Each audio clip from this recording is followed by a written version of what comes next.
Live from Fargo and serving you on TV, online, and on the go. This is Valley News Live at 5. We need to land on something with regard to action somewhere. Otherwise, we're doing nothing again.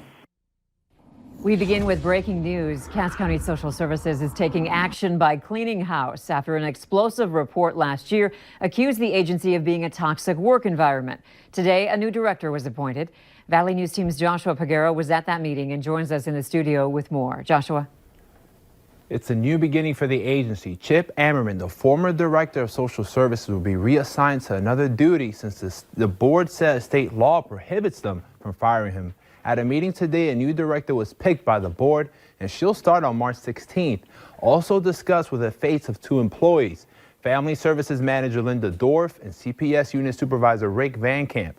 Last year, a Cass County investigator found that Dorff and Van Camp helped create a hostile work environment, impacting staff's ability to deal with their duties, including CPS cases. Both could be fired. The potential actions that could be considered would be no action, suspension, a work improvement plan, reassignment, or termination. The board will meet again on March 16th to discuss what will happen to Dorff and Van Camp. Andrea? All right, thank you, Joshua. At the start of the year, the agency changed its name from Cass County Social Services to Cass Human Service Zone. A man who Bemidji police say is armed and dangerous is still on the loose tonight. Police say 18-year-old Antonio Parkhurst is responsible for shooting two people Monday night in the 1100 block of Minnesota Avenue Northwest. Police say a 20-year-old male was dead on scene, but a 17-year-old male victim is expected to recover. Valley News Team's crime and safety reporter Bailey Hurley talked with neighbors in the area today who say they never thought something like this would happen so close to home.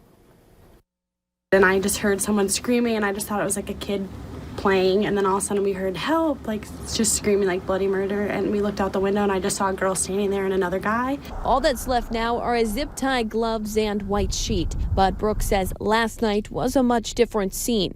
So we didn't know what was going on. I just thought someone was maybe being taken was my first thing, and then I heard her on the phone saying so-and-so's been shot. I didn't hear the name or anything.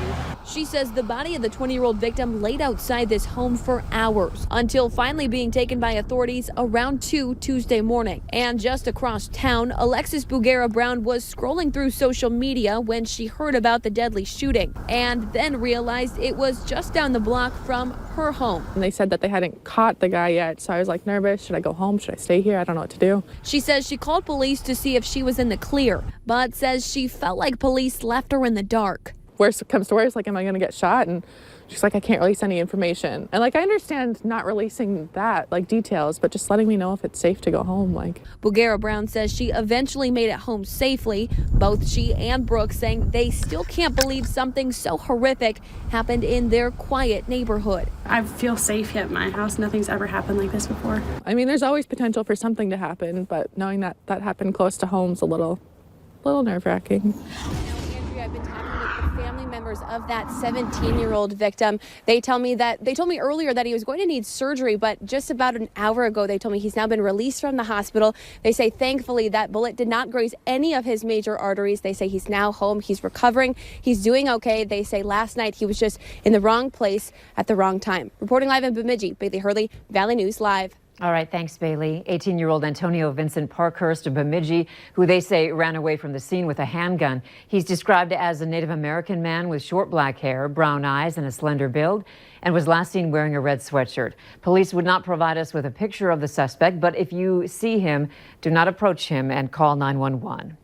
We were hit with a blast of cold today. Those single digits would sting a little more if we didn't have some sunshine. Let's find out what's happening this evening with Hutch and your No Wait weather planner. Hutch?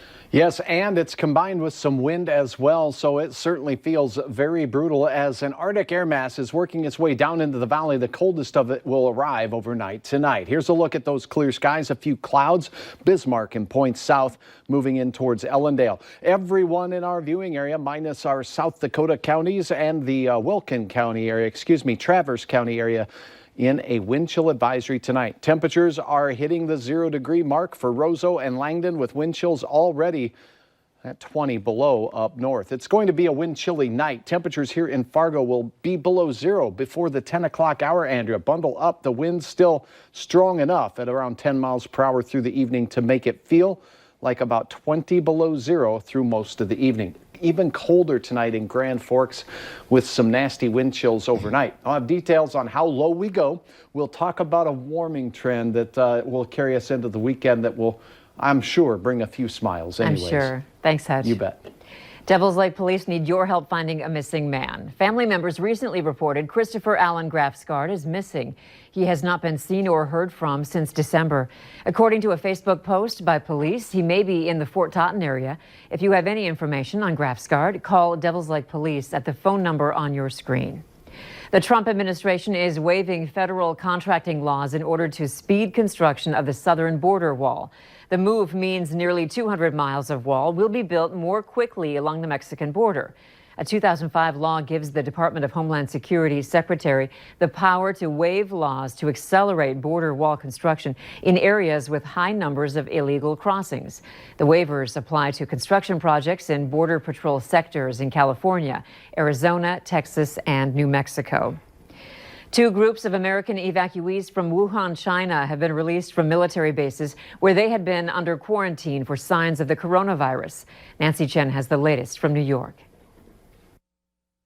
Personnel at Marine Corps Air Station Miramar in San Diego waved goodbye to a busload of evacuees Tuesday as the bus left the base. The Americans had been quarantined there since earlier this month after arriving from Wuhan, China, the epicenter of the coronavirus outbreak. Happy to be home. It's a bit restless being inside for so long. Another group of evacuees reunited with loved ones at Sacramento International Airport after finishing up their quarantine at Travis Air Force Base in Northern California. Hundreds of other Americans who were evacuated from the infected Diamond Princess cruise ship in Japan started their quarantine period back in the U.S. Monday. Japanese health officials say there have been more than 500 infections on the ship. That vessel was really an incubator for infection. The 14-day quarantine on the ship is about to expire. Passengers who test negative for the virus will be allowed to disembark starting Wednesday. Nancy Chen, CBS News, New York. Japanese health officials say because of the large amount of passengers, it may take a few more days for everyone to disembark. A retired doctor from Virginia who was on board a cruise ship docked in Cambodia since last week amid the coronavirus quarantine says in a social media video today that the mood on board is increasingly depressive and anxious. The retired thoracic surgeon is one of the 97 Americans still on board the Westerdam, and he shot this video. Nearly 200 passengers from the Westerdam have returned to their home countries. People were getting really anxious. The mood was up and down. We would know what comes next. And we had to cancel the flights out of Tokyo. And people were getting really anxious. They were losing money. We were losing money. The vessel spent 2 weeks at sea after being turned away by Japan, Taiwan, Guam, the Philippines, and Thailand, even though the ship said there were no coronavirus cases on board. Once health officials have confirmed negative results, the tourists will be allowed to leave. A Mayville doctor is now home after delivering care to people who were quarantined at an Air Force base because of the coronavirus. Dr. John Ling was at the Fairfield Air Force Base in California. That's where the government brought Americans who were living in China while the outbreak was happening. The people were monitored for 14 days to make sure they weren't infected. And now Dr. Ling will be getting regularly checked to make sure he doesn't show any symptoms of coronavirus. Superstar Tim McGraw is adding some country flavor to the Minnesota State Fair. McGraw will be performing for the Grandstand Concert Series on Tuesday, September 1st at 7:30. All tickets are reserved seating and will cost either $60, $70, or $88. They go on sale this Friday.